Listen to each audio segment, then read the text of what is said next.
बता चुके हैं कि इरेंशियोमर्स क्या होते हैं, डायस्टीरियोमर क्या होते हैं, मीजोमर्स क्या होते हैं, है ना भाई, पता है ना हमें ये बातें। जरा ये पोलैरीमीटर जो है किस तरीके का बना होता है ये देख लो। देखो इसमें दिख रहा है पोलैरीमीटर। इसमें दिख रहा है। अरे अरीबा, तुम 2 दिन बाद आओगी और क्या टॉपिक पढ़ रहे हैं? ऑप्टिकल आइसोमेरिज्म हम शुरू कर चुके हैं। थोड़े से क्वेश्चन वगैरह करेंगे उसके और एक वैल्यू कुछ निकालना सीखेंगे। पोलैरीमीटर किस तरीके से काम कर रहा है भाई? ऑप्टिकल आइसोमर्स हम किसे कहते हैं? जहां पर जो लाइट है, वो जो कंपाउंड है, वो उसकी स्ट्रक्चर भी सेम है, केमिकल प्रॉपर्टी, फिजिकल प्रॉपर्टी सब कुछ सेम है, बट एक लाइट है जो कि प्लेन पोलराइज लाइट जिसे मैं बोलती हूँ, उसमें क्या करती है, वो अलग तरीके से बिहेव करते हैं दो कंपाउंड। वो प्लेन पोलराइज लाइट क्या है? ये जो लाइट निकल रही है ये चारों डायरेक्शन में है। ये पोलराइजर था, इसने क्या किया, लाइट को एक ही प्लेन में कर दिया। किसमें कर दिया? लाइट को एक प्लेन में करा। एक ट्यूब मैंने ली जो कि 10 सेंटीमीटर लॉन्ग थी। कितनी थी भैया? 1 डेसीमीटर की। गर्म हो रहा है। हाँ भाई, 1 डेसीमीटर क्या थी वो? ठीक है, 10 डेसीमीटर की उसकी लेंथ, 10 सेंटीमीटर की। अरे वैशाली मैम ये जो बल्ब के आगे लगा हुआ है ये क्या है? ये यस मैम। अभी मैंने कल ये, अभी तो ये डायग्राम एक्चुअल में कैसे दिखेगा, वरना मैंने बना दिया था भाई। ये लाइट मेरी चारों डायरेक्शन में, जो लाइट की बताइए कि लाइट जो है इस तरीके से सारी डायरेक्शन में क्या कर रही है, मूव कर रही है। तो प्लेन पोलराइजर जो है ये पोलैरीमीटर, निकोल प्रिज्म जो है, जो किसके अंदर है आपका? निकोल प्रिज्म जो है किससे मिलकर बना होता है ये? Calcium carbonate.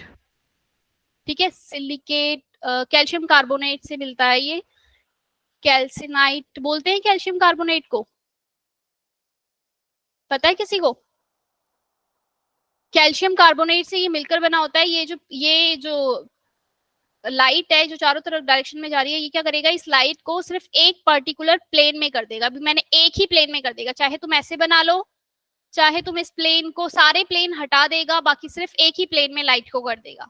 क्लियर है? जो सारी डायरेक्शन में जा रही है उस सबको हटा के एक ही डायरेक्शन की तरफ जो है, एक डायरेक्शन वाला इसने रखा, मतलब एक प्लेन में रखा, बाकी प्लेन से लाइट को हटा दिया, क्योंकि लाइट तो सारी डायरेक्शन में जाती है ना, तो ये लाइट की सारी डायरेक्शन दिखाई है। उसके बाद बताया कि जो पोलराइजर जो ये है, इसने इसको एक प्लेन में कर दिया।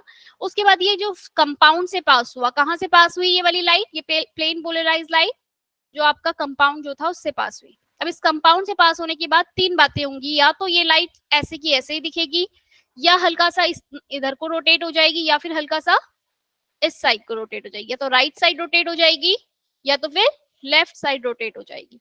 यही बात की थी हमने लास्ट क्लास में भाई।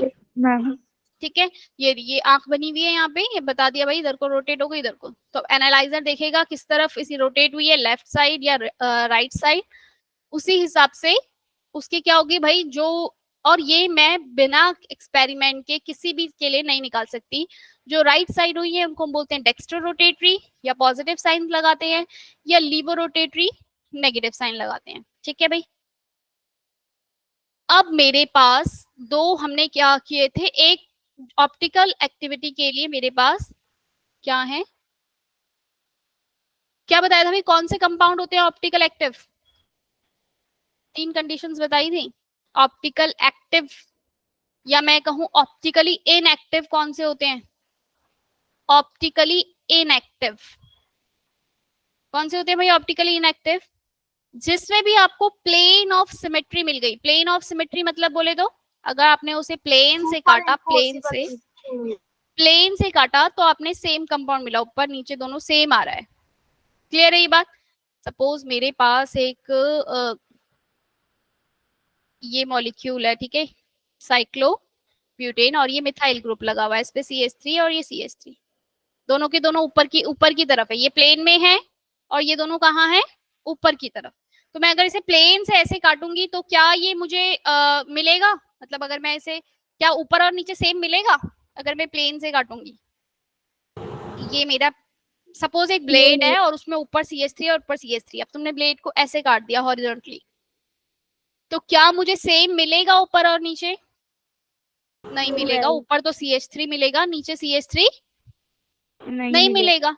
तो ठीक है, तो ये प्लेन ऑफ सिमेट्री यहाँ तो प्रेजेंट नहीं है, लेकिन क्या यहाँ सेंटर ऑफ सिमेट्री है? सेंटर ऑफ सिमेट्री मींस मैं अगर इसे यहाँ से काटूं, चाहे यहाँ से काटूं या यहाँ से, किसी भी एक तरीके से, मैं यहाँ से बीच में से काटूंगी इसे तो मुझे मिल जाएगी भाई। Yes ma'am.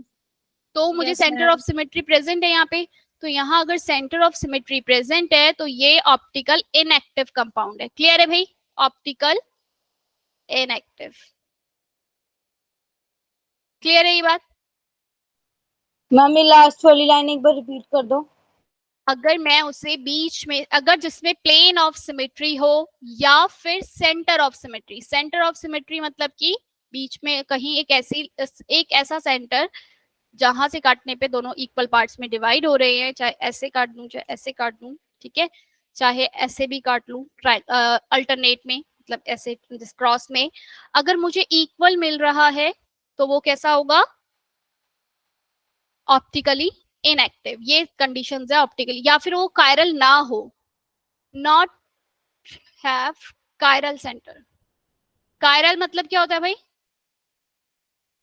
मैम जो सुपर इम्पोज करते हैं। कायरल मीन्स होता है जब चारों ग्रुप डिफरेंट होते हैं, सुपर इम्पोज नहीं। चारों ग्रुप अगर डिफरेंट होंगे कार्बन पे लगे हुए तो वो क्या होंगे आपके? कायरल मीन्स चारों अलग ग्रुप। कार्बन के जो चारों ग्रुप हैं अगर वो अलग अलग हैं तो वो ऑप्टिकली क्या? नॉट हैव कायरल, अगर उनके पास कायरल सेंटर नहीं है। कायरल सेंटर होना मतलब चारों ग्रुप अलग होना। बात समझ में आई? Chlorine chlorine carbon chlorine CH3H। बताओ मुझे ये इसमें कायरल सेंटर कितने हैं? 1 2 नहीं, इनएक्टिव। अरे भाई जिसमें सेंटर ऑफ सिमेट्री हो, जिसमें प्लेन ऑफ सिमेट्री हो, वो ऑप्टिकली इनएक्टिव है। ऑप्टिकली इनएक्टिव मतलब कि वो इस लाइट में, प्लेन पोलराइज लाइट में कोई रिएक्शन नहीं करेंगे। क्लियर है भाई आदर्श?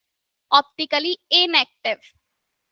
एक्टिव वाले वो होंगे जहां पर मतलब ना सेंटर ऑफ सिमेट्री मिल रही हो मुझे, ना प्लेन ऑफ सिमेट्री मिल रही हो, वो मेरे होंगे ऑप्टिकली एक्टिव। अभी मेरे ये अगर जहां पे भी ये प्रेजेंट हो गए दोनों, वो ऑप्टिकली इनएक्टिव। इसमें बताओ ये वाला कार्बन क्या मेरा कायरल है? No ma'am. नहीं है। बीच दो सेकंड नंबर वाला? No ma'am. क्योंकि इसमें दो सेम ग्रुप है। ये वाला कायरल है? Yes ma'am. ये वाला मेरा कायरल सेंटर है। ठीक है, यहाँ पे यानी कि इस वाले कार्बन की वजह से ये क्या होगा आपका? Optically inactive. कायरल है ये, कायरल एक्टिव। Optically active. अगर मैं इसको बनाऊं तो मैं ये कहूंगी कार्बन हाइड्रोजन CH3 और ऐसी एक पूरा ग्रुप जो ये लगा हुआ है CH3 Cl और ये क्या था यहाँ पे भी? क्लोरीन। क्लियर है? ये पूरा ग्रुप जो है इसके साथ क्या लग गए? चारों डिफरेंट है इसके पास। इस वाले कार्बन पे चारों ग्रुप डिफरेंट लगे हुए हैं, तो ये कैसा है आपका? ऑप्टिकली मतलब कायरल सेंटर है। ठीक है, ऑप्टिकली एक्टिव। ये देखो भाई यही बात लिखी हुई है, जरा इसको ध्यान से देख लो। ये कंपाउंड बना हुआ है आपका सिस। जब भी आप सिस स्ट्रक्चर बनाते हो बच्चे, सिस वाली फॉर्म जब भी बनाओगे आप, तो सिस में हमेशा एक सेंटर ऑफ सिमेट्री प्रेजेंट होगा। अगर सेंटर ऑफ सिमेट्री नहीं भी प्रेजेंट है, बाई चांस मैं अगर एक दूसरा कंपाउंड बनाऊं आपके लिए यहाँ पे C2H5 और ये CH3, क्या इसको भी मैं सिस ही बोलती हूँ ना, मतलब Z फॉर्म? यस। अब यहाँ पर आपके पास सेंटर ऑफ सिमेट्री तो नहीं है, मतलब आप बीच में से काट रहे हो तो ये दो पार्ट्स में नहीं मिल रहा आपको, लेकिन आपको पता है ये हाइब्रिडाइजेशन कौन सी है? ये वाली कौन सी है? SP क्या 2 बोला सृष्टि ने? ये भाई sp2 हाइब्रिडाइजेशन है ना भाई? sp2 है ना ये। और sp2 जो भी आपकी हाइब्रिडाइजेशन होती है वो मॉलिक्यूल कैसा होता है बच्चे? प्लानर, मतलब कि प्लेन में होता है। नहीं भाई sp3 नहीं है आदर्श, ये 10 बार बता दिया। 4 सिग्मा बॉन्ड तब sp3। क्या यहाँ इस कार्बन के पास 4 सिग्मा बॉन्ड है? No ma'am. कितने सिग्मा बॉन्ड है? 3 सिग्मा बॉन्ड है। जब 3 सिग्मा बॉन्ड मतलब कि sp2 हाइब्रिडाइजेशन का मतलब होता है बच्चे कि मॉलिक्यूल आपका प्लानर में है। प्लानर मतलब समझ रहे हो, हम लिखते हैं ना ट्रायंगुलर प्लानर, प्लानर मतलब एक ही प्लेन में, कोई ऊपर कोई नीचे नहीं है। और जब ये एक ही प्लेन में है तो मैं अगर इसे हमेशा सिस वाला जो भी कंपाउंड आपके पास बनेगा उसे मैं उसमें एक प्लेन ऑफ सिमेट्री प्रेजेंट होगा। क्लियर है भाई, इसमें क्या प्रेजेंट है आपका, प्लेन ऑफ सिमेट्री। क्या प्लेन ऑफ सिमेट्री को इमेजिन कर पा रहे हो, यही सिस है भाई, यही सिस है आदर्श, जेड फॉर्म, प्रायोरिटी ऑर्डर 1 2 1 2। ये आदर्श मुझे इतना इरिटेट करता है ना, परेशान कर दिया इसने यार। मतलब सिस क्या है, सिस तो बचपन छोटे से छोटे बच्चे को पता होना जब सिस क्या है, दो बड़े बड़े, हाँ भूल गया मैम, ऐसे कैसे भूल सकते हो भाई। चलो चलो चलो भाई कोई बात नहीं। प्लेन ऑफ, भूलने से पहले फटाफट से अपना दिमाग को पीछे दौड़ाया करो। प्लेन ऑफ सिमेट्री मतलब समझ रहे हो, प्लेन से अगर मैंने इसे काटूंगी तो मुझे सेम ही मिलेगा भाई, C2H5 से ले गई और पूरा ऐसे कट गया। तो यहाँ पर मेरे को क्या, ये क्या प्रेजेंट है, यहाँ पे प्लेन ऑफ सिमेट्री प्रेजेंट है, तो ये कैसा कंपाउंड होगा, ऑप्टिकली इनएक्टिव। कैसा होगा ये, इनएक्टिव। क्लियर है भाई। ऐसे ही अगर मैं इसकी ट्रांसफॉर्म भी बना दूं भाई, अगर इसकी ट्रांसफॉर्म भी बनेगी तो उसमें भी तो प्लेन ऑफ सिमेट्री होगा। क्लियर है, ट्रांसफॉर्म में भी अगर मैं बीच में से काटूंगी तो प्लेन ऑफ सिमेट्री मिलेगा, ऊपर और नीचे इक्वली आएंगे। बस अब पढ़ लो, जो मैं बोल रही हूँ उस पर ध्यान दो, बातों पे नहीं। बस बोलो भाई, बहुत सारी चीजें पढ़नी है आज, बहुत सारी चीजें, बहुत मतलब बहुत। क्योंकि sp2 है इसीलिए। हाँ sp2 मतलब प्लेन में, अब जब एक ही प्लेन में कोई चीज होगी तो मगर मैं उसमें प्लेन ऑफ सिमेट्री प्रेजेंट होगी होगी, चाहे वो एब्सिस है या ट्रांस है। प्लेन ऑफ सिमेट्री मतलब मैं उसे प्लेन से काटूंगी तो ऊपर और नीचे मुझे सेम मिलेगा। क्लियर है ये बात। तो ये भी जो है, ये सारे मेरे क्या हो गए, ऑप्टिकली इनएक्टिव हो जाएंगे। ठीक है भाई, ये सब क्या हो गए मेरे, ऑप्टिकली इनएक्टिव। ऐसे ही सेंटर ऑफ सिमेट्री मतलब क्या होता है बच्चे, जैसे मेरे पास ये ट्रांसफॉर्म थी ना यही वाली, अगर CH3 यहाँ CH3 यहाँ, अब जरूरी नहीं है कि मैं इसको बीच में से काटूं तो मुझे नहीं मिल रहा, नहीं मिल रहा ना बीच में से काटने पे। बट अगर मैं इसे इस तरीके से अल्टरन ऐसे काटूं तो मुझे मिलेगा भाई इक्वली दोनों तरफ क्रॉस में, है ना। तो ये भी एक आपका क्या है, सेंटर ऑफ सिमेट्री की, चाहे आप वहां से ऊपर जाओ तो सेम मिलना चाहिए, नीचे आओ, यहाँ जाओ, क्रॉस जाओ, ये क्रॉस क्रॉस तो सेम मिलेगा। ठीक है, हमने ये इसकी बात कर ली है, wedge dash projection, plane above the plane, below the plane, plane में। और इससे अगर मुझे फिक्सचर, मतलब यही होती है आपकी 3D स्ट्रक्चर। इस 3D से 2D में कैसे जाना है, याद है कि ये भी भूल गए, याद है किसी को भाई 2D से 3D में हमें कैसे जाना है। ये क्लोरीन, सपोज ये आपका हाइड्रोजन है और ये आपका क्लोरीन है और ये आपका प्रोप। अगर आपको ये मतलब इस तरीके के स्ट्रक्चर दिए 3D से, इसको कन्वर्ट करना है फिक्सचर प्रोजेक्शन में, जो कि कैसा होता है आपका 2D होता है। हाँ क्रॉस भी बनाकर देखते हैं, क्रॉस बन रहा है मतलब दोनों तरफ जाने पे मुझे एक जैसा मिल रहा है, तो वो क्या रहेगा आपका, ऑप्टिकली इनएक्टिव हो जाएगा। अब ये जो मेरी 2D वाली स्ट्रक्चर है, यहाँ पे मैंने क्या बताया था, इसमें आंख रखनी है अपनी कहाँ पर, ये वेजेस लाइन वाली साइड है जो इधर रखनी है आंख। और इससे जो ये क्लोरीन कौन सी वाली साइड है, लेफ्ट साइड है। क्लोरीन कौन सी साइड आ रहा है, लेफ्ट आ रहा है ना, क्लोरीन लेफ्ट साइड है, तो मैं यहाँ पे क्लोरीन को कहाँ लिख दूंगी, यहाँ लेफ्ट। और ठीक हाइड्रोजन क्या हो जाएगा फिर इसके राइट हैंड साइड। क्लोरीन ऊपर है तो ऊपर, ब्रोमीन नीचे है तो नीचे। क्लियर हो गई बात। चलो अब जरा मुझे, हमने जो पढ़ा अभी तक आइसोमेरिज्म चैप्टर के अंदर, दो तरीके के आइसोमेरिज्म, फिर से एक बार चार्ट बना रहे हैं। स्ट्रक्चरल आइसोमेरिज्म पढ़े, और कौन से पढ़े हमने, स्टीरियो आइसोमेरिज्म। स्टीरियो आइसोमेरिज्म जो है वो हमारे 3 पार्ट्स में डिवाइडेड है। कोई बताएगा 3 पार्ट्स कौन से थे, मुझे तो भी सिर्फ 2 याद आ रहे हैं, कॉन्फिगरेशनल और कन्फर्मेशनल। अभी हम कन्फर्मेशनल पढ़ेंगे, क्या होते हैं कन्फर्मेशनल आइसोमेरिज्म।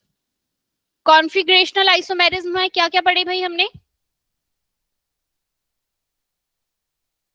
ऑप्टिकल और ज्योमेट्रिकल।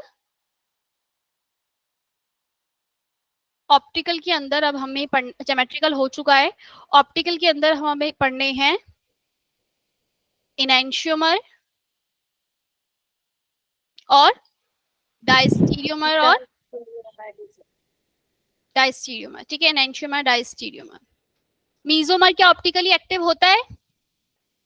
मीजोमर, मीजोमर हमने बनाया था, अगर मेरे पास ये है, क्या था भाई इसका नाम, किसी को याद है?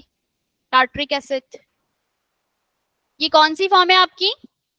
ये यहाँ पे जो स्ट्रक्चर बन रखा है ये कैसा है आपका? यहाँ पर ये क्या है? मीजो। मीजो बोले तो अगर मेरे पास ये सिमेट्री है यहाँ पे प्रेजेंट है ना, मतलब ये वाला तो इसका कायरल सेंटर इसके पास था, इसके पास कायरल सेंटर प्रेजेंट था। अच्छा, हर कोई मीजो नहीं हो जाता कि सेंटर ऑफ सिमेट्री है तो भाई मीजो हो गया। अब जैसे कि सपोज यहाँ पर मैं एक कंपाउंड बना दूं CH3Cl और ये आ गया आपका H और ऐसे ही CH3, आप कहोगे जी यहाँ पे भी तो सेंटर ऑफ सिमेट्री प्रेजेंट है, मतलब कि ये अगर मैं इसको बीच में से काटूं तो दो इक्वल मिलेंगे मुझे, तो क्या ये आपका क्या है? मीजोमर। मीजोमर होगा? तो नहीं जी, ये आपका मीजोमर नहीं होगा। क्यों नहीं होगा ये मीजोमर? क्योंकि ये कायरल सेंटर नहीं है। ये कायरल सेंटर है क्या? No ma'am. ये कायरल सेंटर है नहीं।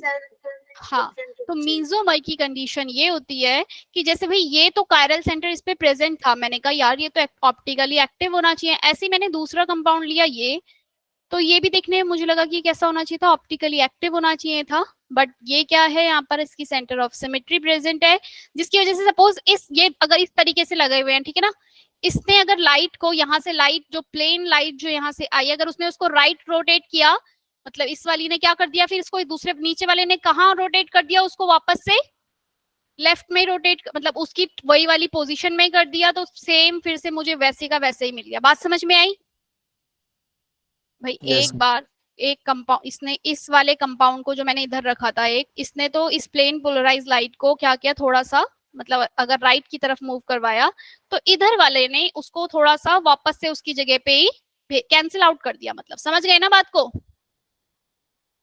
Yes ma'am. चलो, तो अब आपके पास ये वाला जो होता है वो होता है मीजोमर। अब हमने बात की थी इनैंशियोमर क्या होते हैं, डायस्टीरियोमर क्या होते हैं। इनैंशियोमर जहां पे मिरर इमेज बन जाती है लेकिन एक दूसरे के ऊपर सुपर इम्पोज नहीं होता, दैट आर इनैंशियोमर। बना के दिखा दूं एक बार फिर से, कोई एग्जांपल ले ले। मैम इनमें सिमेट्री होती है? कहाँ है सिमेट्री? ये मेरा स्टीरियो सेंटर है,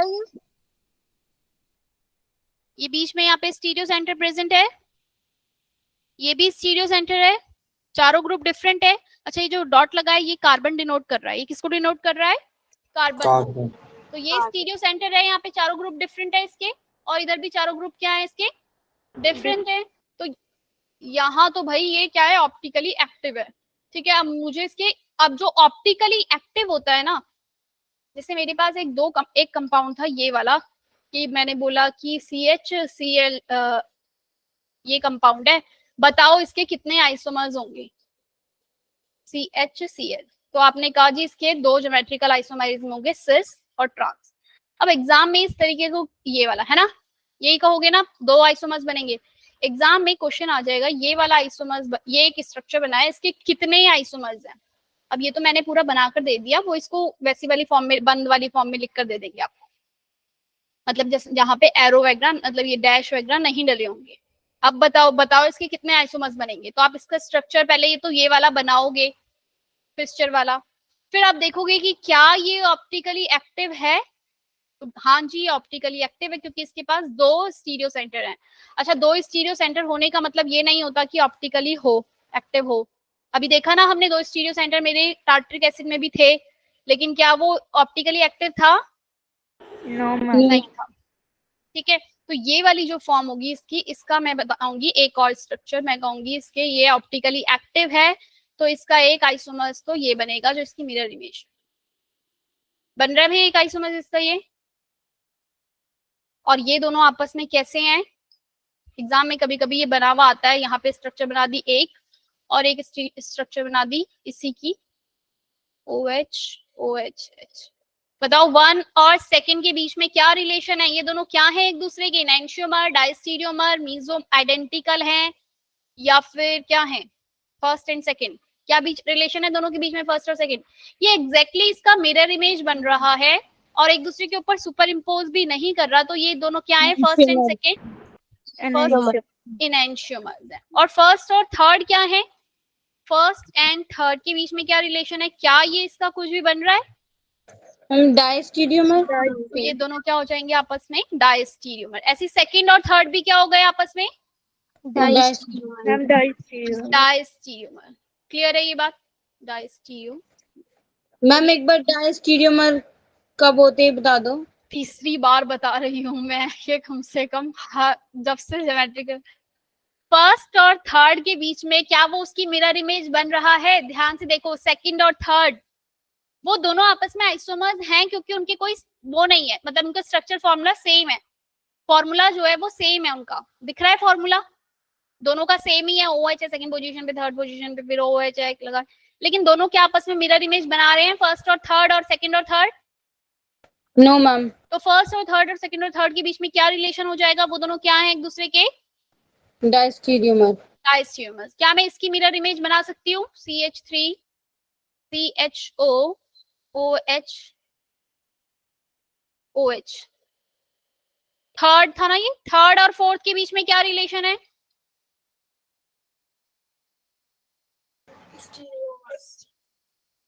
इनएंशियोमर। क्या है थर्ड और फोर्थ आपस में दोनों, क्या थर्ड और फोर्थ क्या थर्ड ये मीजोमर्स हैं, क्या मैं थर्ड को मीजोमर कहूंगी, लकी, सृष्टि कह रही है हाँ कहूंगी। अरे मेरे भाई मीजोमर बीच में से काटूं तो सेम होना चाहिए ऊपर और नीचे, क्या अगर मैं इसे बीच में से काटूंगी सेम है, या जहां नो मैम।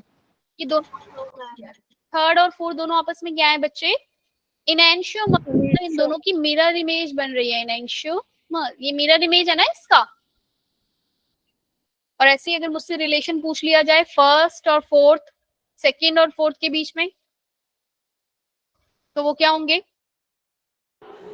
फर्स्ट और फोर्थ या सेकंड और फोर्थ के बीच में, डायस्टीरियोमर्स। अरे देखो ध्यान से, फर्स्ट और फोर्थ को ध्यान से देखो, कौन बोला इनएंशियोमर, फर्स्ट और फोर्थ को ध्यान से देखो, क्या फर्स्ट और फोर्थ के बीच में मिरर इमेज बन रहा है, नो मैम। तो फिर कैसे, क्या है फर्स्ट फिर इनएंशियोमर, नहीं ये डायस्टीरियोमर है। डायस्टीरियो। क्लियर हुई बात या नहीं हुई, अभी भी लिखना है,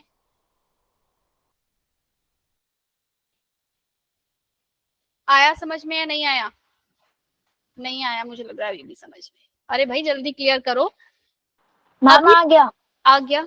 अभी तक जो हम कर रहे थे भाई, एक तो कॉन्फ़िगरेशन पता करने का तरीका होता है रिलेटिव कॉन्फ़िगरेशन, और एक तरीका है हमारे पास एब्सोल्यूट कॉन्फ़िगरेशन, एब्सोल्यूट कॉन्फ़िगरेशन। ये हम कॉन्फ़िगरेशनल आइसोमर्स पढ़ रहे हैं ना, कॉन्फ़िगरेशनल आइसोमर्स के बारे में हम पढ़ रहे हैं ना, ऑप्टिकली एक्टिव और इनएक्टिव है। तो दो हैं तरीके, एक रिलेटिव कॉन्फ़िगरेशन और एक एब्सोल्यूट कॉन्फ़िगरेशन। बच्चे रिलेटिव कॉन्फ़िगरेशन के अंदर आपका क्या है, जैसे आपके एक ग्लिसरेल्डिहाइड होता है, ग्लिसरेल्डिहाइड, अगर RS कॉन्फ़िगरेशन है, कौन सी वाली, RS जो आप कल कह हाँ रहे वो थे। एब्सोल्यूट कॉन्फ़िगरेशन, अभी करवाऊंगी RSN, ठीक है। रिलेटिव कॉन्फ़िगरेशन जो है वो मुझे क्या बता रही है, डी, कैपिटल लेटर का डी और कैपिटल लेटर का एल, यानी कि अगर मेरा OH अगर राइट हैंड साइड है, मतलब लोएस्ट वाला, ये जो नीचे वाला OH है, अगर ये कौन सी साइड है आपका, राइट हैंड साइड है, तो मैं क्या कहूंगी, डी कॉन्फ़िगरेशन है। और ऐसे ही अगर यही सेम ही स्ट्रक्चर बना हुआ है इसका यहाँ पर, लेकिन ये कहाँ पर है इसका, OH लेफ्ट हैंड साइड है, तो मैं क्या कहूंगी, कौन सी कॉन्फ़िगरेशन है ये, एल। क्लियर है, ये होती है रिलेटिव कॉन्फ़िगरेशन। अब एक से ज्यादा अगर आपके पास स्ट्रक्चर बना हुआ आ जाए, डी या एल पूछ लिया जाए, भाई कौन सी कॉन्फ़िगरेशन बनेगी, जैसे कि CHO है, ये भी OH लगा है, एक OH यहाँ लगा है और एक ये CH3, ऐसे ही एक लगा है यहाँ पर CH3 CHO, ये OH लगा है इधर, OH लगा है इसके इधर, और अगर ये OH लगा है यहाँ पर वाले में यही। अच्छा इनके नाम अलग होते हैं, ये सब तुम मतलब आगे बड़ी क्लासेस में पढ़ोगे, लेकिन ये वाली जो कॉन्फ़िगरेशन है वो कौन सी रहेगी आपकी, मैम डी। D configuration. जब आपके पास एक से ज्यादा इस तरीके से बने हैं तो आप सबसे नीचे वाला देखोगे। नीचे वाला अगर आपका राइट हैंड साइड है, ये सिर्फ और सिर्फ मुझे नीचे वाला जो ये कार्बन का ग्रुप है ना, इसमें हाइड्रोक्सी मतलब OH किस साइड लगा है, सिर्फ और सिर्फ ये इंफॉर्मेशन दे रहा है कि OH जो है ये कौन सी वाली साइड लगा है, डी साइड। अगर राइट है तो L फॉर, अगर लेफ्ट है तो। क्लियर हो गई बात। ये सिर्फ और सिर्फ रिलेटिव जो ये रिलेटिव कॉन्फ़िगरेशन है, ये सिर्फ और सिर्फ मुझे जो मेरी ये जो कंपाउंड बन रहा है क्रिस्टल प्रोजेक्शन में, लास्ट हाइड्रोक्सी जो है सबसे नीचे वाला, वो कौन सी वाली साइड है यही बता रहा है। लीना जी, हम ऑप्टिकल आइसोमेरिज्म कर रहे हैं। अब हम सबसे इंपॉर्टेंट और मतलब वेरी वेरी इंपॉर्टेंट चीज जो मैं तुम्हें बताने वाली हूँ कि अगर मैं आर कॉन्फ़िगरेशन, ये जो एब्सोल्यूट कॉन्फ़िगरेशन मैं बोल रही हूँ, एब्सोल्यूट कॉन्फ़िगरेशन, ये मुझे क्या बताता है, आर और एस। आर निकालते हैं। आर मीन्स है आपका मतलब रेक्टस बोलते हैं इसे, एस से मुझे याद नहीं क्या है भाई, किसी को पता है? कायरल इफेक्ट क्या होता है? प्रेम कुमार जी कहाँ से? कायरल सेंटर क्या होता है वो तो क्लियर नहीं हो रहा हमें है, और हम पूछ रहे हैं कायरल इफेक्ट क्या होता है। अच्छा क्या पूछा है? कायरल इफेक्ट क्या होता है? कि मुझे कायरल सेंटर वो होते हैं जिनके चारों तरफ अलग ग्रुप होता है। प्रेम कुमार पूछ रहे हैं कायरल इफेक्ट। आदर्श है ना प्रेम? कायरल इफेक्ट था या कायरल सेंटर ही पूछना चाह रहे थे? ऑटो करेक्ट हो गया। चलो चलो चलो, बस बस अब बस, बातें बहुत हो गई। मैम हाँ, मैम कैपिटल डी और कैपिटल एल लिखेंगे, स्मॉल डी स्मॉल एल नहीं। स्मॉल डी और स्मॉल एल अलग है। स्मॉल डी और स्मॉल एल वो है, ऑप्टिकली हाँ एक्टिव नहीं। नहीं, स्मॉल डी और स्मॉल एल मैं किसी भी का भी नहीं बता सकती कौन सा स्मॉल डी। मैं मेरे पास स्मॉल डी और स्मॉल एल यानी कि डेक्स्ट्रा रोटेटरी और लीवो रोटेटरी निकालने का सिर्फ और सिर्फ एक ही तरीका है कि क्या करना, लैब में जाओ, वहां पोलैरिमीटर के सामने कंपाउंड को रखो। अगर उसने पोलैरिमीटर ने उस प्लेन पोलराइज लाइट, उस कंपाउंड ने प्लेन पोलराइज लाइट को राइट हैंड साइड मूव करवा दिया तो वो डेक्स्ट्रो रोटेटरी मतलब कैपिटल डी, और अगर स्मॉल लेटर का डी, और अगर लेफ्ट हैंड साइड मूव करवा दिया तो लीवो रोटेटरी। और मेरे पास कोई तरीका नहीं है डेक्स्ट्रो रोटेटरी कौन सा, लीवो रोटेटरी कौन सा। लेकिन हाँ, अगर मुझे ये पता चल जाए किसी कंपाउंड का, सपोज आर, अगर मेरा एक कंपाउंड मुझे पता चल गया कि आर है, आर मतलब अगर वो राइट, अब आर का मतलब मैं राइट साइड है या आपका बताती हूँ, रेक्टस क्लॉकवाइज है एक का मतलब, अगर मुझे पता चल गया कि एक अगर क्लॉकवाइज मूव करवा रहा है, ठीक है, दो कंपाउंड है मेरे पास, अगर मुझे पता चल गया एक अगर क्लॉकवाइज करवाएगा तो दूसरा वाला कैसे करवाएगा, एंटी क्लॉकवाइज। अब मुझे आर और एस कॉन्फ़िगरेशन बताने दो। ये थोड़ा सा ऐसा है कि पीछे वाला बाद वाला मुझे पहले पता होना चाहिए और फिर आगे वाला बाद में, ठीक है। अभी मैं बताती हूँ आर और एस निकालना सीखते हैं हम मेन, अभी कैसे निकालते हैं आर और एस। मेरे पास अगर एक कार्बन है, क्लोरीन है इसमें एक, ठीक है, ये एक ब्रोमीन लगा है इधर सपोज, और ये आयोडीन है और एक हाइड्रोजन है, ठीक है। मेरे पास ये एक ऐसा कंपाउंड है, कायरल है ये, ठीक है। इसमें एक को मानो ये कौन सी इसको डैश डैश लाइन है ये, और एक मान लो वेजेस लाइन, मतलब कि मेरा जो ये कंपाउंड है ये कुछ इस तरीके से दिख रहा है। तो मेरा पहला काम जो है, मुझे क्या करना है, इनको अल्फाबेट मतलब इनको इनके मॉलिक्यूलर वेट के अकॉर्डिंग, जैसे हम ऑर्डर दे रहे थे ना ई और जेड के लिए, याद है? हाँ यस मैम, प्रायोरिटी और सिनिस्टर, एस से सिनिस्टर, नाम नहीं याद आ रहा था। चलो, हम जैसे ऑर्डर देख रहे थे ना कहाँ पर, सिस और ट्रांस निकालते हुए ई और जेड के लिए, सेम इसी तरीके से यहाँ पे नंबरिंग करनी है। नंबरिंग करेंगे तो नंबर 1 किसको मिलेगा, आयोडीन को, नंबर 2 ब्रोमो को, नंबर 3 क्लोरो को, ठीक है। नंबर इसमें दी, और उसके बाद इसको क्या कराना है, 1 से 2, या जहां पे भी 1 से 2 मतलब 1 2 3 जाना है, चाहे इसके लिए मुझे हाइड्रोजन क्रॉस करना भी पड़ जाए। 1 2 3 किस डायरेक्शन की तरफ मूव कर रहा है ये, anti clockwise. Clockwise ma'am, clockwise move करेगा, तो मैं इसको बोलूंगी आर। आर भाई, जब मैं आर, और जब एंटी क्लॉकवाइज मूव करेगा तो मैं इसे क्या बोलूंगी, एस, ठीक है। चलो मैम एक बार रिपीट कर दो। बिल्कुल अभी एक बार नहीं, जितने जितने कंपाउंड कराती जाऊंगी बार बार रिपीट होगा, अभी रुको तो। ठीक है, अब मुझे कुछ रूल बताने दो। अगर मेरे पास ये फिस्चर वाली फॉर्म में है, सपोज ऐसे लगा हुआ है, OH है, यहाँ H है और ये एक CH3 है, यहाँ C2H5 है। क्लियर है? एक काम करो, CH3 को लिखो यहाँ और यहाँ है आपका H। एक, अब इस वाले कंपाउंड का मुझे R है या S है ये बताना है। ठीक है, इसमें स्टीरियो सेंटर है मेरे पास। अच्छा, R और S सिर्फ और सिर्फ मैं किसका निकालूंगी, जो स्टीरियो सेंटर होगा। अब ये स्टीरियो सेंटर है, इसका मुझे R और S बताना है और नंबरिंग करूंगी 1 2 और ये 3। किस तरफ मूव करेगा ये? Anti clockwise. Anti clockwise. और एंटी क्लॉकवाइज के लिए क्या है? एस। S चलो, क्लॉकवाइज के लिए क्या है आपका? Clockwise R। के लिए R R और एंटी क्लॉकवाइज के लिए एस। S। अच्छा, ये वाला सिर्फ और सिर्फ तभी फॉलो होगा, ध्यान से सुनना इस बात को, तभी फॉलो होगा जब लोएस्ट प्रायोरिटी वाला, यानी कि 4th नंबर पे ज्यादातर मेरा हाइड्रोजन रहता है। ठीक है, अगर हाइड्रोजन नहीं है तो या फिर ये कह लो 4th नंबर वाला, लोएस्ट प्रायोरिटी वाला जब मेरा वर्टिकल लाइन में होगा। क्या बोला मैंने? Lowest priority, lowest priority on, क्या स्पेलिंग लिख दी भाई मैम ने प्रायोरिटी की? लोएस्ट प्रायोरिटी जब कहां पर होगा आपका?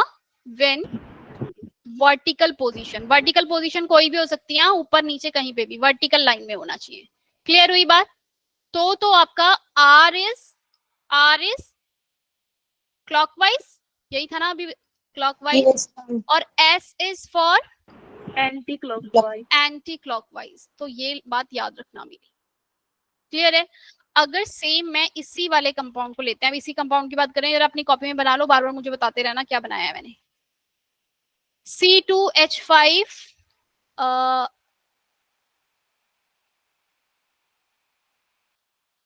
C2H5 हाइड्रोजन यहाँ, और ये क्या था ऊपर OH कर लो, नीचे क्या था, एक CH3 था इसके साथ, ऐसे ही कुछ था ना वो भी, मतलब मैंने रिवर्स कर दिया। yes ma'am अब यहाँ पर अब फिर से नंबरिंग करो और इसका जरा नंबर बताओ क्या होगा। 1 2 3। किधर मूव कर रहा है ये? क्लॉकवाइज। क्लॉकवाइज मूव कर रहा है। yes ma'am clock yes ma'am ये इसका नाम क्या था? ये एंटी क्लॉकवाइज था, तो इसका नाम मैंने क्या रखा था? S S. S था। अच्छा, जब ये आपका क्या मूव कर रहा है? क्लॉकवाइज। ऐसे मूव कर रहा है ना भाई, क्लॉकवाइज और एंटी क्लॉकवाइज समझ में आ रहा है ना आदर्श? जब आपका लोएस्ट प्रायोरिटी आप जिससे भी दे रहे हो, या हाइड्रोजन को या 4th नंबर वाले को, अगर वो हॉरिजॉन्टल लाइन में है, कौन सी लाइन में है आपका?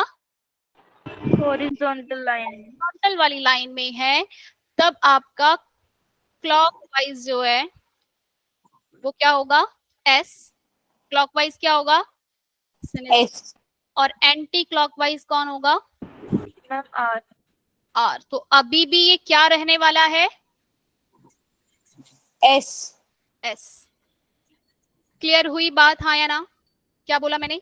अगर लोएस्ट प्रायोरिटी वाला हॉरिजॉन्टल में है, एक तो तरीका है आप इस दोनों को लिख लो और याद कर लो। मतलब अगर मैंने ये ऐसे याद किया है, नहीं तुम्हें नहीं बताऊंगी मैंने कैसे याद किया, मैंने किसी तरीके से याद किया, तुम अपना अपना कुछ वो निकालो, अपने नाम के थ्रू या अपनी बहन भाइयों के नाम के थ्रू लगा लो।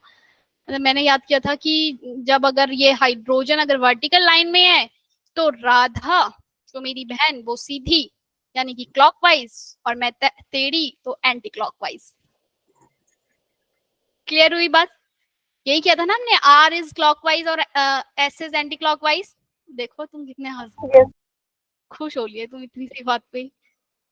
और जब मैं सो गई हूँ, जब मैं क्या हो गई हूँ,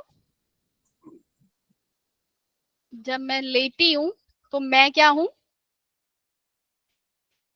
अगर मैं लेटी हुई हूँ मतलब सोई हूँ, हॉरिजॉन्टल लाइन में प्रेजेंट है लोएस्ट वाला, तो S वाला जो था वो क्या है आपका? क्लॉकवाइज। क्लॉकवाइज। यानी कि तब मैं सीधी और राधा मेरी बहन एंटी क्लॉकवाइज। Anti clockwise. मतलब मैं सोई हुए में तो सीधी हूँ और उठे हुए में टेढ़ी हूँ। एस अपना नाम, ठीक है। ऐसे ही तुम कुछ बना सको तो कर लो, ठीक है। बाकी एक तरीका और है कि हम इसमें एक जो भी हमने किया, क्या किया था वो CH3 के अपोजिट क्या था, एक तो एक OH CH3 के अपोजिट OH था,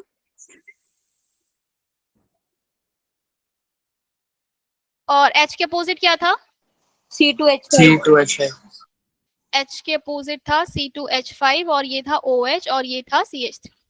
अगर बच्चे, अगर आपके पास कोई ऐसा कंपाउंड आ गया जिसमें हाइड्रोजन आपका वर्टिकल लाइन में नहीं प्रेजेंट, और आपको सिर्फ और सिर्फ यही याद, C2H5H और ये है OH और ये है CH3, अगर आपके पास इस तरीके से कोई कंपाउंड आ जाता है और आपको सिर्फ एक ही चीज याद है, क्या, R is anti clockwise, R मतलब एंटी क्लॉकवाइज था, क्या था भाई, R मतलब जो था राइट, क्लॉकवाइज था मैम। क्लॉकवाइज। अगर आपको सिर्फ एक ये याद है कि R इज क्लॉकवाइज और S इज क्या, एंटी क्लॉकवाइज, तो आपने इसको क्या करना है, हाइड्रोजन को कहाँ लेकर आना है, घुमा फिरा के इसको नीचे वर्टिकल वाली लाइन, और वर्टिकल वाली लाइन में लाने के लिए जब भी मैं चेंज करती हूँ हमेशा कितने स्टेप चेंज करने हैं, ये रूल है, कितने स्टेप चेंज करने हैं, 2 स्टेप चेंज करने हैं। क्या, अगर मुझे हाइड्रोजन को यहाँ नीचे लेकर आना है तो मैं क्या करूंगी, इन दोनों को आपस में इंटरचेंज करूंगी, यस मैम। यानी कि हाइड्रोजन नीचे आ गया, CH3 यहाँ, C2H5, क्लियर है, एक बार इंटरचेंज। लेकिन अभी भी ये सेम नहीं हुआ इसकी तरह करने के लिए मुझे इसे क्या करना पड़ेगा, 2 बार इंटरचेंज करना पड़ेगा। दूसरी बार कोई और कर लो, किसी को भी कर सकते हो, इन दोनों को कर लो, चाहे इन दोनों को कर लो, किसी को भी कर लो आपस में। OH यहाँ आ गया, CH3 यहाँ चला गया, और ये क्या आ गया, C2H5, 1 2 3, क्या बन गया ये आपका, क्लॉकवाइज। क्लॉकवाइज कौन था, R is clockwise, yes ma'am. और ये यस मैम। और ये जब हमने ये वाला निकाला था, ये कौन सा बना था आपका, ये वाला, 1 2 3, ये किस तरफ मूव कर रहा है, एंटी क्लॉकवाइज। एंटी क्लॉकवाइज में हॉरिजॉन्टल लाइन है तो कौन सा होना चाहिए, R anti clockwise. Anti clockwise है अगर आपका, तब भी वो क्या है, हॉरिजॉन्टल लाइन में, तो R होगा। तो दोनों सेम हो गए ना, सेम आए, ये भी सेम आया, ये भी सेम आया। तो पहला तो एक तरीका है कि मैं ये याद कर लूं कि हॉरिजॉन्टल, ये इजी है वैसे, कन्वर्जन भी ठीक ही है, अगर तुम्हें कन्वर्जन से याद रखना है कि मैं पहले 2 स्टेप लगा के उसे चेंज कर लूं, लोएस्ट प्रायोरिटी वाले को कहाँ ले आऊं, वर्टिकल वाली लाइन में, क्लियर है बात। लोएस्ट प्रायोरिटी वाले को वर्टिकल लाने के लिए कितने स्टेप चेंज करने पड़ेंगे आपको, 2 स्टेप चेंज करने हैं। और दूसरा तरीका है कि आप सिंपल सा निकालो कि अच्छा, अब ज्यादातर मुझे हॉरिजॉन्टल लाइन में मिलेगा मेरा हाइड्रोजन, है ना, जैसे मेरे कंपाउंड था CHO CH3 OH H OH H। अब मेरे पास 2 कायरल सेंटर हैं, 1, इसको सपोज 1 दे दो, इसे 2 दे दो। अब मुझसे पूछा जाए, ये बताओ भाई आ रहा है ऐसे, फर्स्ट वाला बताओ क्या है मेरा, फर्स्ट वाला नंबर जो ये वाला है कार्बन, ये R है या S, कैसे पता चलेगा, प्रायोरिटी ऑर्डर, 1 नंबर OH को मिलेगा, ऑक्सीजन और कार्बन में किसे मिलेगी प्रायोरिटी, ऑक्सीजन को। सेकंड नंबर किसे मिलेगा, इस वाले कार्बन को या इस वाले कार्बन को, मैम ऊपर वाले। वेरी गुड, ऊपर वाले को मिलेगा, बट कैसे, कोई और है जिससे पता हो भाई ऊपर वाले को ही मिलेगा।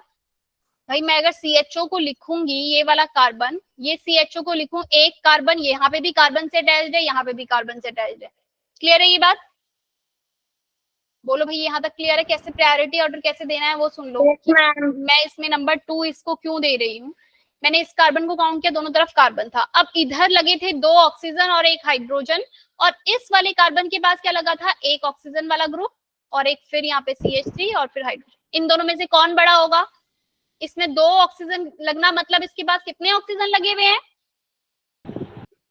डबल बॉन्ड के साथ ऑक्सीजन लगना मतलब हमने क्या सीखा था भाई, यानी कि इसके पास कितने हुए हैं, 2 ऑक्सीजन, जबकि इसके पास क्या है, 1 ऑक्सीजन है और 1 कार्बन है, किसको मिलेगी प्रायोरिटी, एल्डिहाइड वाले, दो ऑक्सीजन वाले को, ऊपर वाले को, ठीक है।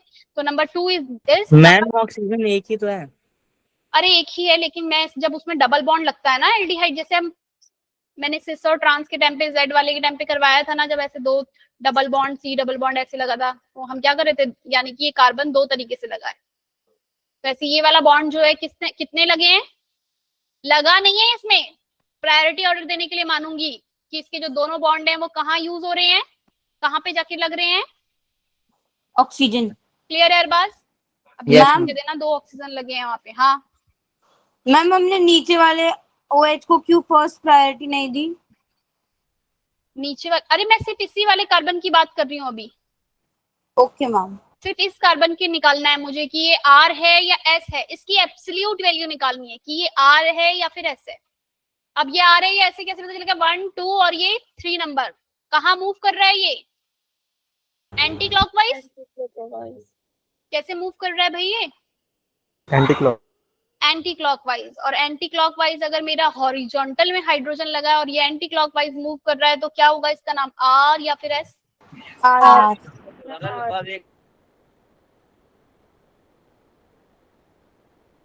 जब मैं लेटी हुई हूँ सोनू, एस होगा मैम। तो वो क्या हूं मैं, सीधा। सीधी। सीधा मतलब अगर ये क्या है मेरा, ये भाई तुम मुझे ही कंफ्यूज कर रहे हो। अभी बताओ तुमने कैसे याद किया था, ये एंटी क्लॉकवाइज है। एंटी क्लॉकवाइज क्या तुम्हारी तरफ से क्या होना चाहिए, तो तुम क्या बोल रहे हो भाई, एंटी क्लॉकवाइज मतलब क्या, एस। एंटी क्लॉकवाइज भाई तुम कह रहे हो कि एस होना चाहिए था, पर ये आपका हॉरिजॉन्टल में होता है तो ठीक उल्टा हो जाता है। Yes, क्या हो ma'am. जाएगा ये आपका, आर। R. क्लियर है अभी बात? Yes, ma'am. कुछ भी तरीका निकाल के याद करो, उठोगी तो तेरी आपकी दीदी सीधी। मुझे नहीं पता भाई, मैं भूल जाऊंगी मैंने जो याद किया था। मतलब अब मुझे ना वो ट्रिक याद नहीं है, जब मैंने याद की थी तो मैंने ऐसे ट्रिक से याद की थी, अब मुझे वैसे ही याद हो गया ना कि मैं अपने ही दिमाग में सोच लेती हूँ, अच्छा एक आ रहा है, अगर वो लेटा हुआ है तो उसको ऐसे बना दो। क्लियर है, मतलब उल्टा कर दो उसका जो भी आपका आ रहा है। Yes ma'am. चलो अब नीचे वाला बताओ, नीचे वाला क्या है, नीचे वाला कार्बन। अब बाकी सबको मुझे हटाना है, कैसे हटाऊं, बाकी बताओ। सेकंड प्रायोरिटी किसको देंगे? तुम बताओ, अब ये भी मैं ही बताऊं तुम्हें, है जल्दी बताओ, सेकंड प्रायोरिटी किसे मिलेगी इसमें? Number 1 is this, number 2 CH3, और इसमें से दोनों में से किसे मिलेगी, नंबर 2 इसे मिलेगी, इसको मिलेगी ना number 2। Yes ma'am. Aldehyde. Number 3 कहाँ मूव करा ये, एंटी एंटी क्लॉकवाइज, यानी कि ये भी कैसा है, आर। अरे भाई आर है, चलो दोनों ही इसके आर ग्रुप हैं। अब मैं इसकी ठीक मिरर इमेज अगर बच्चे आप बनाओगे और उसे कैलकुलेट करोगे, तो वो दोनों आपके क्या निकल कर आएंगे, एस। मिरर इमेज बनाओ इसकी, दोनों ही क्या निकल कर आएंगे, दोनों एस। करके देख लेना अपने आप, कर लोगे ना? Yes ma'am. Yes ma'am. तो जब मेरे पास जब भी इनएंशियोमर्स बनेगा, तो एक चीज मेरे पास कॉमन आती है इनएंशियोमर्स के अंदर कि अगर ये आर आर बना है, तो इसका जो इनएंशियोमर्स होगा उसका क्या बनेगा, एस एस। ऐसे ही अगर ये आर एस बनता तो इसका इनएंशियोमर क्या बनता, एस आर। ठीक है, ऐसे ही अगर ये एस एस होता तो इसका इनएंशियोमर क्या बन जाता, आर आर। क्लियर है ये बात? इनएंशियोमर्स के अंदर और डायस्टीरियोमर में कोई रिलेशन नहीं निकलता। सपोज ये आर आर निकला तो वो एस आर निकल रहा है। क्लियर हुई बात? जरा एक क्वेश्चन करो, डाइक्लोरोप्रोपेन के आइसोमर्स निकालो, टोटल आइसोमर्स कैलकुलेट करने हैं, स्ट्रक्चरल ऑप्टिकल सारे टोटल बताने हैं। चलो डाइक्लोरो नहीं, पहले क्लोरो ही करो, डाइक्लोरो छोड़ो, पहले क्लोरोप्रोपेन के सारे आइसोमेरिज्म स्ट्रक्चर बनाने हैं, टोटल कितने आएंगे?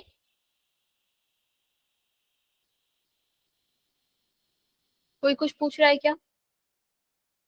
CH3 CH2Cl, एक स्ट्रक्चर तो बनेगा ये वाला। क्या यहाँ पर कोई स्टीरियो सेंटर प्रेजेंट है? आदर्श ने बता दिया भाई 4 बनेंगे।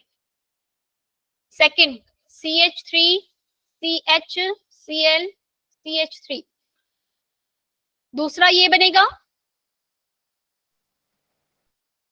अरे हाँ या ना तो बोल दो, मेरा माइक बंद हो गया क्या? तुम्हारी आवाज बंद हो गई मैम बनेगा। क्या? और तीसरा और कोई बनेगा? ये दोनों आपस में कैसे आइसोमेरिज्म में जो अभी मैंने बनाए हैं फर्स्ट और सेकंड, कौन सा टाइप है? स्ट्रक्चरल आइसोमेरिज्म का टाइप है, हाँ पोजीशन। स्ट्रक्चरल आइसोमेरिज्म के अंदर आपका ये पोजीशन है।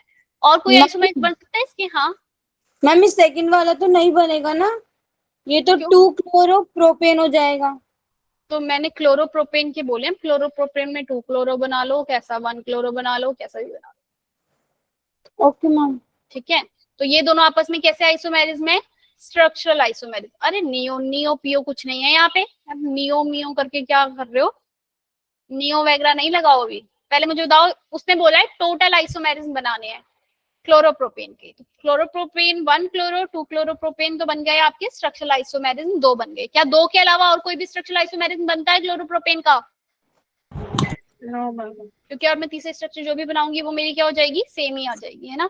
तो लेकिन मेरे पास अगर उसने टोटल आइसोमेरिज्म पूछे हैं, टोटल मतलब उसने ऑप्टिकली एक्टिव इनएक्टिव सब, क्या ये वाले तो भाई ऑप्टिकली इनएक्टिव है क्योंकि यहाँ स्टीरियो सेंटर प्रेजेंट नहीं है। इस वाले पे स्टीरियो सेंटर प्रेजेंट है ना ये वाला?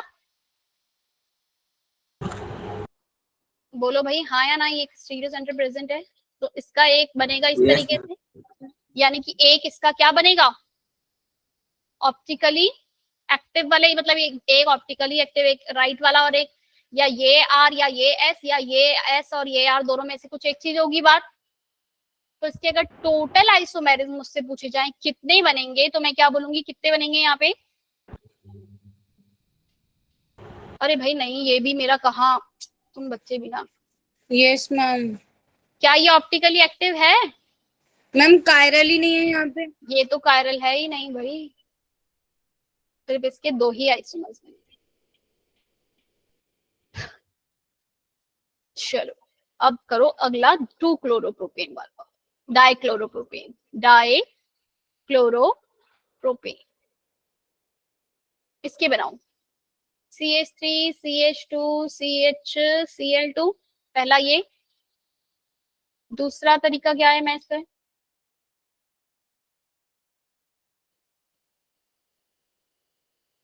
दूसरा आइसोमर ये बनेगा स्ट्रक्चर। और क्या कर सकती हूँ भाई तीसरा?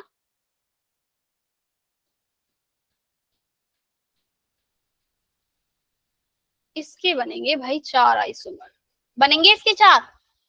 3 तो स्ट्रक्चरल और एक क्या बनेगा? 2, मतलब इसके अंदर क्या बनेंगे आपके? ये वाला स्टीरियो सेंटर है, दिस वन। बोलो भाई स्टीरियो सेंटर यस है, मैम। यानी कि इसका एक ऑप्टिकल, ये ऑप्टिकली एक्टिव होगा। अगर ये ऑप्टिकली एक्टिव है तो इसके 2 बनेंगे। तो एक तो इसके साथ जो इसकी मिरर इमेज बनेगी वो हो जाएगा 1 2 3, और एक चौथा ये। तो मैम इसमें 2 कार्बन अटैच नहीं है? किसमें 2 कार्बन अटैच नहीं है? इसमें CH3 अटैच्ड है और यहाँ पर CH2Cl अलग ग्रुप अटैच्ड है ना, पूरा group okay ma'am, okay ma'am. ठीक है। तो ये टोटल आइसोमेरिज्म इसके अंदर हो जाएंगे आपके 4। क्लियर है? R और S निकालना आया? यस। R और S से रिलेटेड कुछ क्वेश्चंस देख लेते हैं भाई।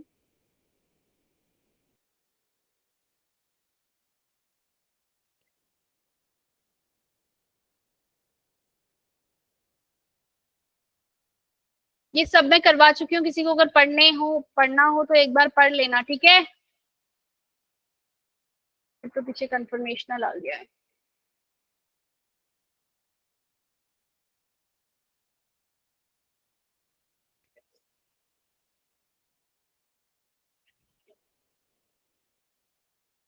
S है यार, जल्दी बताओ।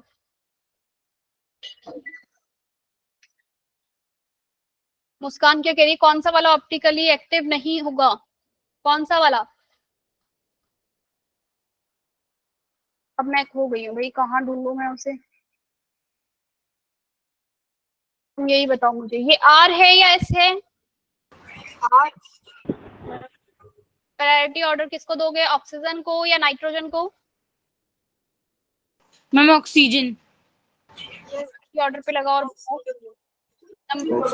Number 2 is this, number 3 is this. बोलो भैया, आया ना? जल्दी से तो कौन सी साइड मूव कर रहा है ये, क्लॉकवाइज या एंटी क्लॉकवाइज? क्लॉकवाइज। Clockwise. ये क्या होगा आपका? और मैम यहाँ पे तो अब एच है ही नहीं। लोएस्ट प्रायोरिटी वाला बट वर्टिकल लाइन में प्रेजेंट है। Yes ma'am. तो कौन सा होगा ये? Are form. आर फॉर्म, ठीक है। अब एक नेक्स्ट करो और फटाफट से मुझे बताओ।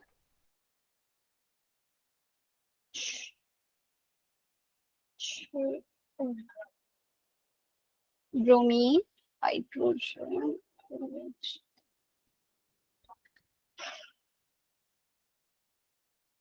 जल्दी से बताओ इसकी R S and configuration. Anti clockwise. R है और ऐसे मुझे ऐसे बताना होता है, वन नंबर मतलब कार्बन जो ये जो वन वाला होगा वो आर है या कॉमा एस है, या एस है या कॉमा आर, मतलब ऊपर वाला क्या है, एस या आर या आर या एस। समझ में आई बात, कैसे बताना होता है? एग्जाम में ऐसे ऑप्शन आ जाएंगे कि बताओ ये क्या है, आर है कॉमा एस, या एस कॉमा एस है, या थर्ड ऑप्शन आ जाएगा एस कॉमा आर है, या फोर्थ आ गया आपके पास आर और आर है। 4 ऑप्शन दे दिए, बताओ कौन सा वाला है करेक्ट है फॉर दिस कंपाउंड। प्रायोरिटी और मतलब 1 नंबर किसको मानेंगे, ऊपर से जब मैं काउंट करूंगी कार्बोक्सिलिक और एल्डिहाइड में प्रायोरिटी इसको दूंगी। ऑफ कोर्स तो 1 नंबर मेरा ये वाला रहेगा। ये वाला पॉइंट जो है मेरा आर आ रहा है या एस आ रहा है, क्या आ रहा है? किसको प्रायोरिटी मिलेगी चारों ग्रुप में से? इसको, इसको, या फिर इस पूरे ग्रुप को, या ये ब्रोमीन को? किसको प्रायोरिटी मिलेगी?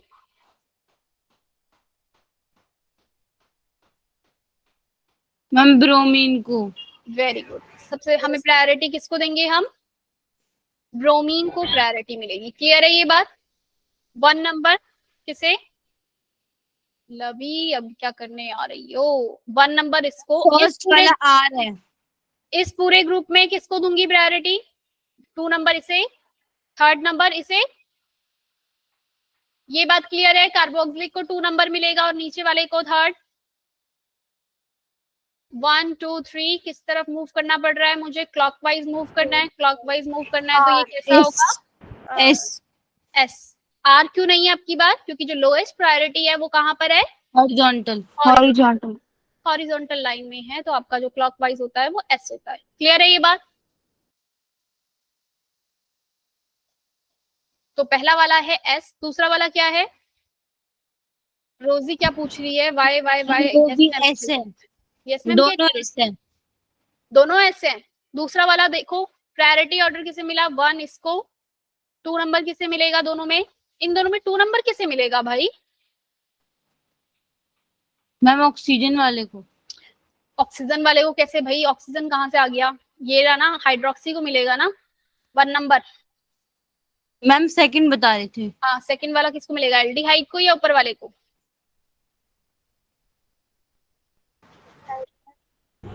जल्दी बताओ।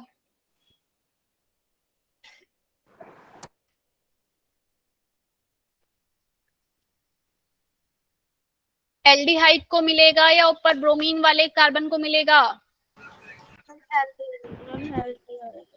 अरे भाई प्रायोरिटी निकालो। वाले को मिलेगा। वाले को मिलेगा ना। किसको मिलेगा? हाँ, कार्बन को मिलेगा ऊपर वाले। COH है, ऊपर से यहाँ पे क्या है आपका OH, और क्या था यहाँ? OH और H था। नेक्स्ट क्या था? CH3 के यहाँ। मैम ब्रोमीन था हाइड्रोजन की जगह पर। यहाँ पर आपका ब्रोमीन था और फिर हाइड्रोजन था, और यहाँ पर OH था और ये H। अब बच्चे यहाँ CHO था, है ना? अगर आप देखोगे दोनों तरफ क्या अटैच था? इस वाले कार्बन में दोनों तरफ क्या अटैच था? दोनों ही तरफ कार्बन। इस वाले कार्बन से भी, इस वाले से भी क्या अटैच था? कार्बन। इस वाले से भी कार्बन। बट इस वाले से 2 ऑक्सीजन अटैच थे, और इस वाले से सबसे ताकतवर ग्रुप कौन था? Carboxylic acid. अरे मेरी माँ, ब्रोमीन। वो तो था ही, लेकिन मैं पहले नंबर पे देख लूंगी, अगर इसको एक हैवी ग्रुप मिल गया तो प्रायोरिटी ऑर्डर उसे।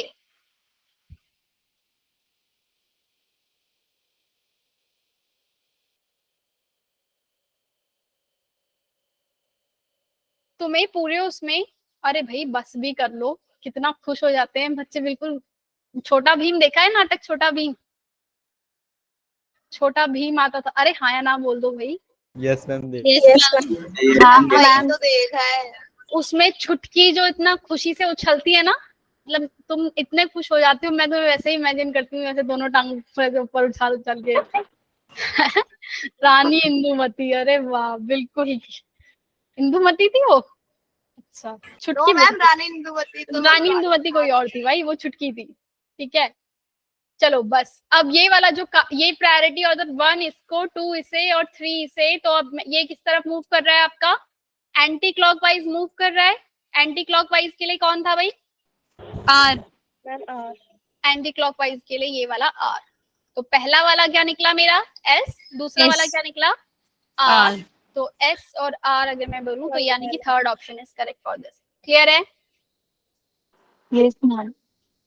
यानी कि आप बोलोगे 2s 3r, ऐसे लिखा होगा यहाँ पे कि 2r 3s 2s 3s 2। निकालना आया? और भी एग्जांपल करने हैं, हाँ या ना जल्दी बताओ, या छोड़ दिया जाए? है समझ में आ गया? Yes ma'am. और भी। अब जरा, अगर मेरे पास एक कंपाउंड आ गया है,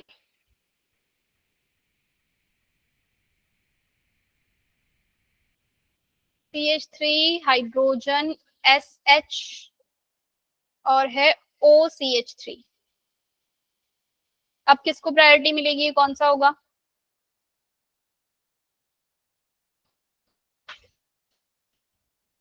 फर्स्ट नंबर प्रायोरिटी किसे मिलेगी?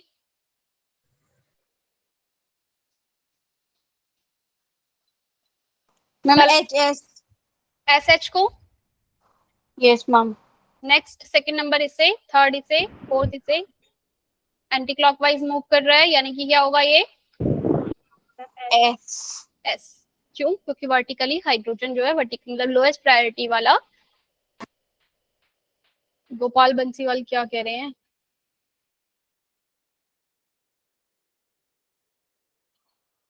गोपाल बंसीवाल जी आपने मिस कर दिया, जिसे नाटक के छुटकी के बारे में नहीं पता। छोटा भीम नाटक आता था ना एक, उसकी बात हो रही थी थोड़ा सा। हाँ, कार्टून के बारे में मैं बोल रही थी, तुम सब वही हो, छोटा भीम वाले कार्टून, तो इसीलिए। ठीक है, अब पढ़ लो बस, बस बस अब पढ़ लो पढ़ लो पढ़ लो। अब ये ऐसे है, ये सबको पता है। प्रायोरिटी ऑर्डर कैसे देखेंगे? अगर बच्चे सेम ऐसे ही, मेरे पास एक ग्रुप लगा है CH ट्रिपल बॉन्ड, ये CH, ठीक है, H नहीं आया इसके पास तो, और एक लगा है यहाँ पर इसके साथ COOH, और ऐसे ही यहाँ पे एक लगा हुआ है CH3, और यहाँ लगा है CH2 CH3। Priority order set करना है, किसको मिलेगी सबसे ज्यादा प्रायोरिटी? प्रायोरिटी बताओ, हंसना बंद करो बस, जल्दी से बताओ।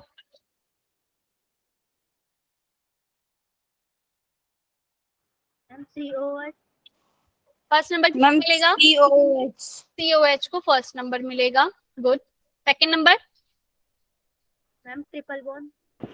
किसे? Triple bond. ट्रिपल बॉन्ड वाले को। इस बात का मतलब है कि इस कार्बन से 3 इस तरीके से कार्बन जो है वो लगे हुए हैं, तो सेकंड नंबर इससे, फिर थर्ड नंबर इससे, और फोर्थ नंबर इससे। और अगर मैं इसे मूव करूं तो कौन सी तरफ मूव हो रहा है? ये एंटी क्लॉकवाइज, और एंटी क्लॉकवाइज है, यानी कि ये क्या है आपका? Are form. और क्लियर है? अब अगर कुछ बच्चे कंफ्यूज हो गए हो इस बात पे कि कभी तो हम एंटी क्लॉकवाइज को क्या कह दे रहे हैं? एस कह दे रहे हैं, कभी आर कह रहे हैं, तो वो बच्चे फिर से एक बार सुन ले कि अगर मेरे पास लोएस्ट प्रायोरिटी वाला, क्या लिखवाइए भाई बात, लोएस्ट प्रायोरिटी अगर कहाँ है? On vertical. अगर तो वर्टिकल में है तो आर आपका मतलब क्लॉकवाइज वाला क्या है? आर। और एस क्या है आपका? Anti clockwise. Anti clockwise. लेकिन अगर लोएस्ट प्रायोरिटी आपका कहाँ है? हॉरिजॉन्टल। ऑन हॉरिजॉन्टल, तो R is anti clockwise. R is आपका एंटी क्लॉकवाइज और S इज क्लॉकवाइज। इसको याद रख लेना अपनी नोटबुक में, जहां पे भी पढ़ रहे हो अपने सामने जो भी दीवार दिख रही है उस पे लिख लो या जैसे लिखना। और प्रायोरिटी ऑर्डर में कैसे सेट करूंगी, जैसे हम Z और E निकालते हुए सेट कर रहे थे ना प्रायोरिटी ऑर्डर। मतलब कि अगर मेरे पास ये वाला कार्बन है, अगर मेरे पास एक सपोज लिखा हुआ है COO C2H5 है और एक तरफ है COOH, ऐसी एक तरफ है मेरे पास OCH3 और एक मेरे पास है SCH3। इन सब में मैं प्रायोरिटी किसे दूंगी, कार्बोक्सिलिक को या फिर एस्टर को? मैम एस्टर किसको मिलेगी? एस्टर को। क्यों भाई एस्टर को क्यों मिलेगी? क्योंकि ये कार्बन 1 2 3 तो सपोज यहाँ पे ऑक्सीजन अटैच्ड है, क्योंकि यहाँ एक डबल बॉन्ड ऑक्सीजन और एक फिर ऑक्सीजन ऐसे अटैच्ड है। इसके बाद ये C2H5 यानी कि कार्बन वाला अटैच्ड है, जबकि ठीक इसके नीचे जो कार्बोक्सिलिक है उसमें क्या अटैच्ड है, एक मतलब 3 तो ऑक्सीजन है और उसके बाद हाइड्रोजन है, जबकि इसके बाद यहाँ पर क्या है, कार्बन। तो मतलब पहली प्रायोरिटी वैसे किसे मिलेगी, SH3 को फर्स्ट नंबर, फर्स्ट प्रायोरिटी किसे मिलेगी, S को ना। सेकंड इस वाले को ऑक्सीजन को, थर्ड प्रायोरिटी इसे एंड फोर्थ प्रायोरिटी इसे। क्लियर है ये बात? Yes ma'am. फर्स्ट प्रायोरिटी हमेशा जो डायरेक्ट लगा है उसको, ये ऐसे ही हम Z और जब हम Z और NT जो निकालते हैं, E वाला निकालते हैं, उसमें भी सेम ऐसे ही प्रायोरिटी देते हैं। तो सेम उसी तरीके से यहाँ पे भी आपको प्रायोरिटी देनी है। क्लियर हो गई बात? सृष्टि, सानिया, इकरा, दीपक, दीपक समझ में आया? Yes ma'am. जी मैम आ गया। तो अब ये R और S मुझे भाई बिल्कुल आइडिया नहीं है कि तुम्हारी बुक में है या नहीं, पर तुम्हारी बुक में कन्फर्मेशनल आइसोमेरिज्म के बारे में पक्का है, जो कि हम नेक्स्ट क्लास में पढ़ेंगे। Conformational isomers, conformational isomerism. एक बार प्लीज 11th क्लास की बुक उठा के उसको थोड़ा सा Newman projection, sea horse projection क्या दिया है, क्या होता है, उस पैराग्राफ को रीड करके आ जाना, ठीक है? क्लास 11th का आपका क्लास 11th का चैप्टर में है, जहाँ ऑर्गेनिक है ना, GOC वाला जो पार्ट है, जनरल ऑर्गेनिक वाला। Some concept of organic chemistry. हाँ, organic chemistry. Okay, bye bye everyone. R और S Bye, निकालने की 2-4 प्रैक्टिस कर लेना ऐसे, बाय मैम। पिछले साल के क्वेश्चंस निकाल लेना, ठीक है? Bye bye. पिछले साल के कुछ क्वेश्चन निकाल लेना, कर लेना। क्या बोल रहे हो भाई? मैम इस चैप्टर के कितने लेक्चर हैं? भाई सानिया मुझे नहीं पता इस लेक्चर के कितने मतलब अभी तो हमारा हाइलोक एल्केन स्टार्ट नहीं हुआ, बट यकीन मानो हेलो एल्केन और वो सब जल्दी खत्म हो जाएगा, क्योंकि एक बार हम आइसोमेरिज्म, इंडक्टिव इफेक्ट, रेजोनेंस, ये सब हर चैप्टर में आएगा, तो एक ही बार इसको टॉपिक को कवर कर लेंगे, बाकी फिर रिएक्शन रह जाएंगी। फिर समझ रहे हो? बाकी ऑर्गेनिक में फिर रिएक्शन रह जाएंगी, ये मेन बेसिक्स है ऑर्गेनिक का। Okay ma'am, bye. ठीक है, बाय बाय एवरीवन। बोलो आदर्श, क्या बोल रहे हो? जल्दी बोलो।